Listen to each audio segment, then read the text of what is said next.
Hi everybody, this is Vanessa with Grow Opportunity, and today we're going to talk about why you focus on people who don't love you. Have you ever had a birthday or a holiday and people are calling you and texting you, but you're thinking about who didn't? You know, you're like, he did not text me, she didn't call me. And not saying that you're not grateful for the people who did call you and text you, but you're paying more attention to that person who didn't give you the time of the day, right? So that happens to all of us. Why does that happen? Why do we focus on people who don't want to be here with us? It is because of the scarcity principle, which basically is that we want what we can have. And it's very used in marketing when something is limited edition, limited time offer, one of a kind, they only made very few in the world. You are very, very likely to buy that product, and you're very likely to buy that product quick. So that happens when it comes to people too. When somebody that we are interested in is not so available or not interested, we raise their value. It's almost like we put them up in a pedestal and they become more important and we want them more. And that's why we focus on people who don't love us.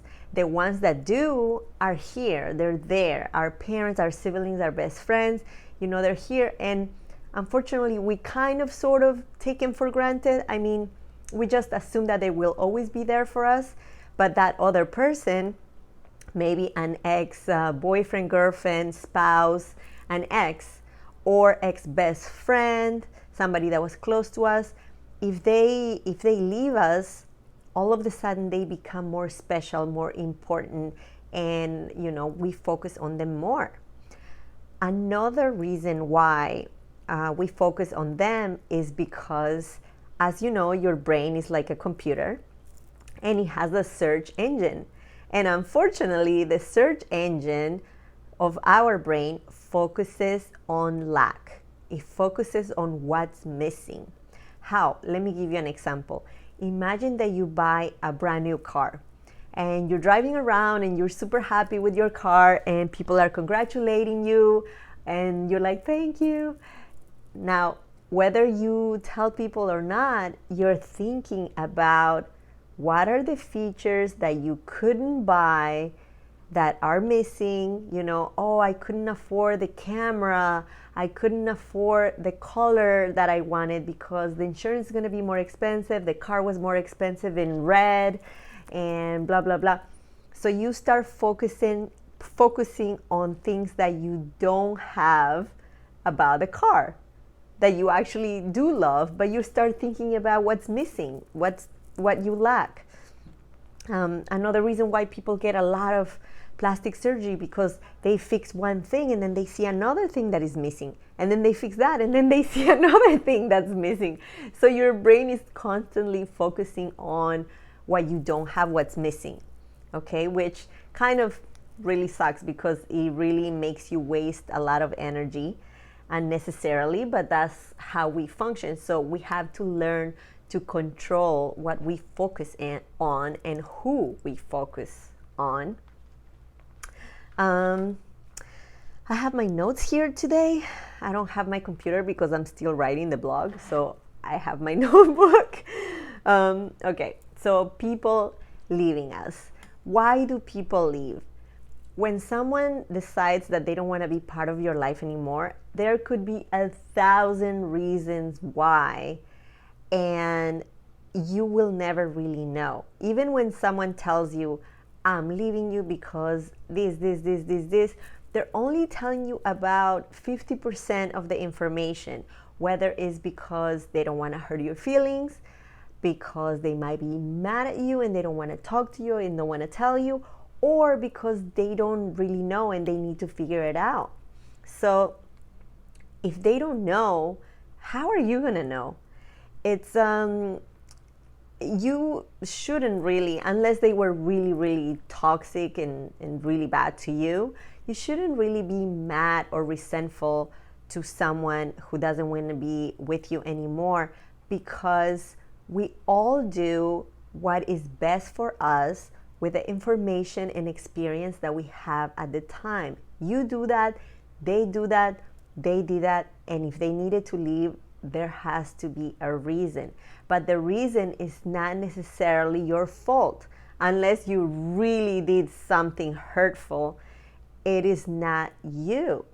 So, however, we do have to take responsibility for our actions and our mistakes. Yes.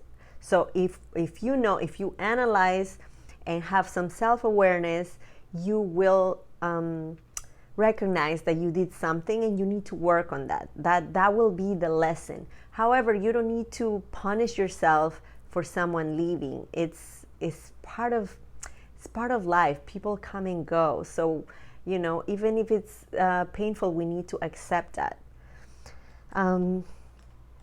We also focus on people who leave us because we seek validation.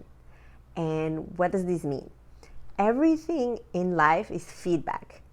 Everything you have, everybody that is in your life, everything that happens to you is feedback of your actions.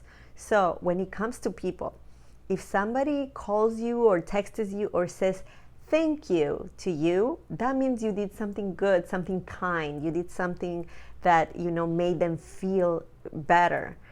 And if somebody's upset with you and they don't want to talk to you, or they tell you, I'm mad at you, that means you did something that hurt them. That means you did something wrong. So everything is feedback, right? Now, when someone really knows you, an ex or an ex-best friend or somebody that was really close to you, when they know you and for whatever reason they decide to leave, you enter in panic mode. What is wrong with me? I'm flawed. There has to be something wrong with me that this person that knows me so well doesn't want to be with me anymore. So you start getting in panic mode and you start trying to get them back, which pushes them away more. It's too much pressure. And so that creates a whole problem for your self-esteem, because you're thinking, if everything is feedback, your brain is thinking this, if everything is feedback and that person decided to leave, that means you have all these things that are wrong with you that you need to fix. And you start trying to fix it for validation. But that is not true. You have to understand that it's all about the scarcity principle. It's all about, we are raising their value because they're not available anymore. It's not about you being flawed. It's just perception. It's just the way that, we're seeing like this at that time. So you need to open your mind. Really, you need to realize that it's all perception.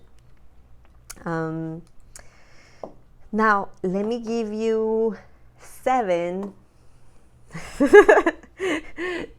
tips on how to change that, how not to focus on people who don't love you or who don't want to be with you anymore.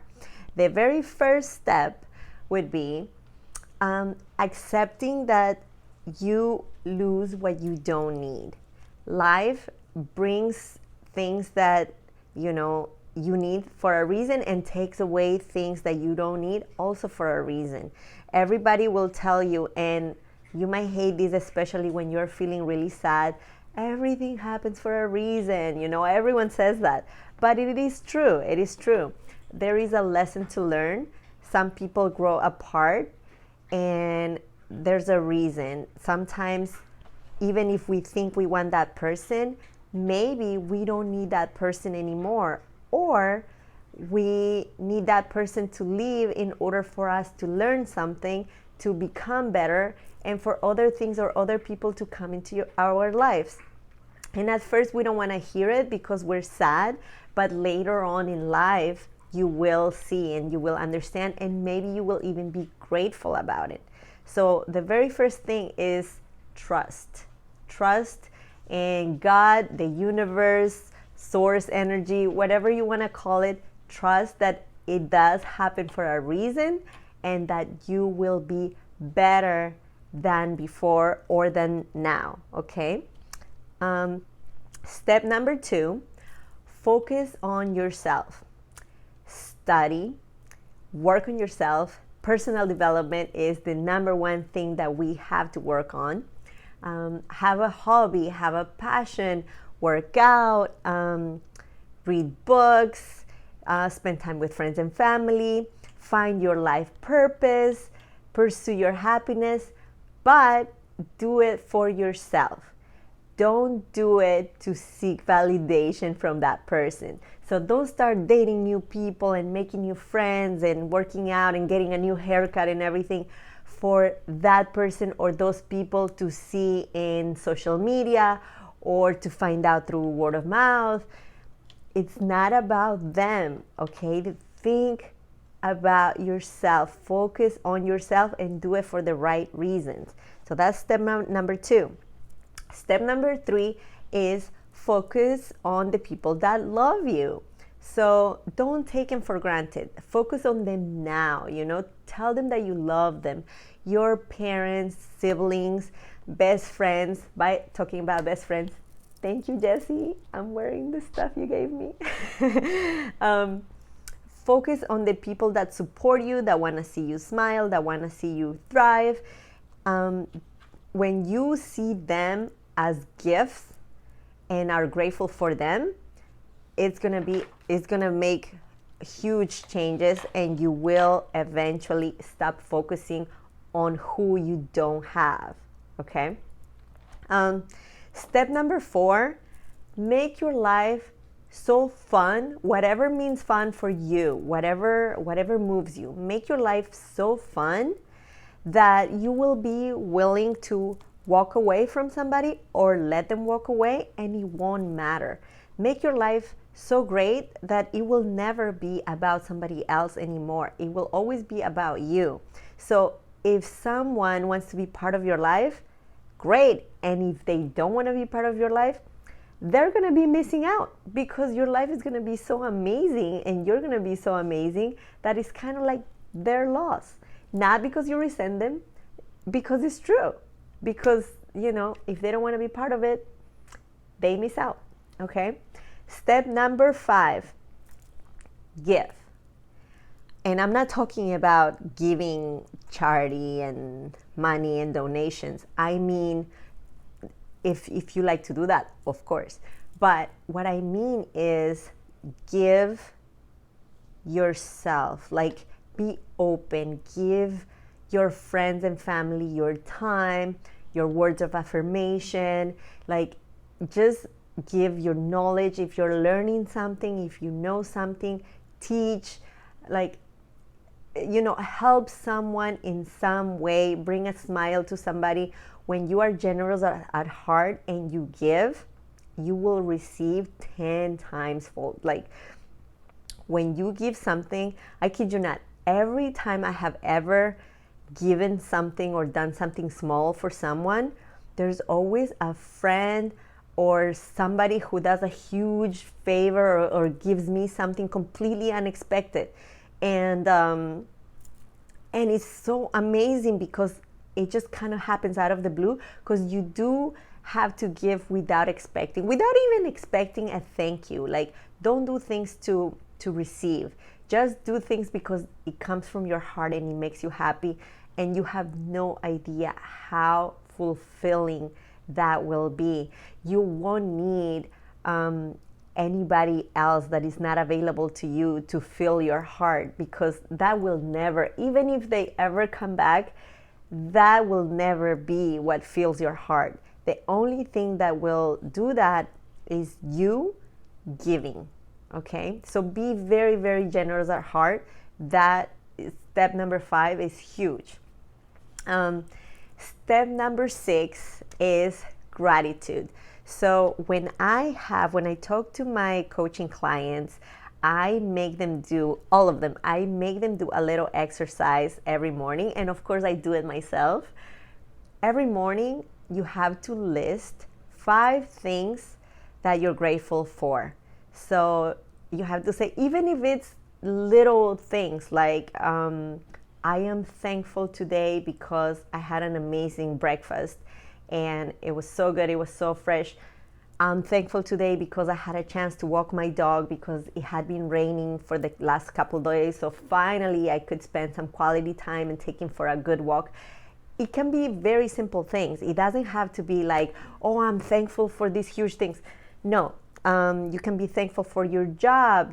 You can be thankful for anything that you can think of. Every day, list 5 things, and you will be more and more and more thankful. And that is also going to help you focus on what you have and not in what you lack. Okay? And step number 7, I think I have said this in another video. This is something that is a little bit challenging for me, but meditation. Meditation is key. When you meditate, you clear your mind. It's like you're taking out the garbage. You're taking out all these like negative thoughts that you don't need, and it's a cleanser.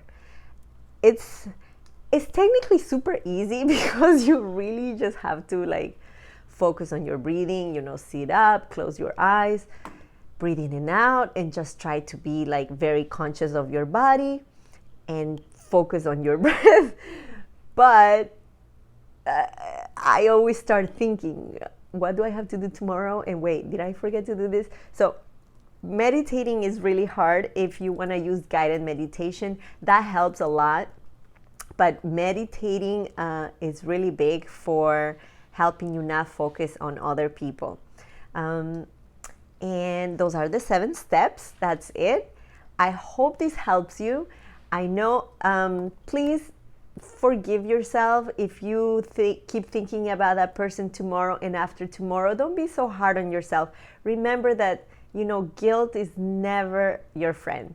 Guilt is the worst. So just forgive them, forgive yourself. Keep working on these tips every single day, and without even realizing, as weeks go on and months go on, etc., you won't even realize, and you're a completely different person, and you won't even remember those people. Now, if somebody who left you in the past ever wants to come back, if you have worked on yourself and you are very self-aware on who you are, you will make a really good assessment if that is a good person and they are worth to receive back into your life. Hey, we all make mistakes. We all learn. Again, like I said before, we all need to do what we have to do, what's best for us at the time. And so if they need to come back into your life, that's great. But if they were toxic people and people that hurt you and that will continue to hurt you in the future, I trust that working on yourself will help you make the right choice and say, I love you, I forgive you, but you're not welcome in my life anymore. And you will be strong enough to make those decisions as long as you work on yourself, personal development, okay? Follow me, please, on Instagram at vanessa.growopportunity. Also, check out growopportunity.org for all the blogs, including this blog right here. And follow me on Facebook at, what is my Facebook page? Growopportunity. I think it's just Growopportunity. It's listed down below, okay? If you have any questions, suggestions, please comment down below. Like this video, subscribe, and share, okay? Thank you. See you next week.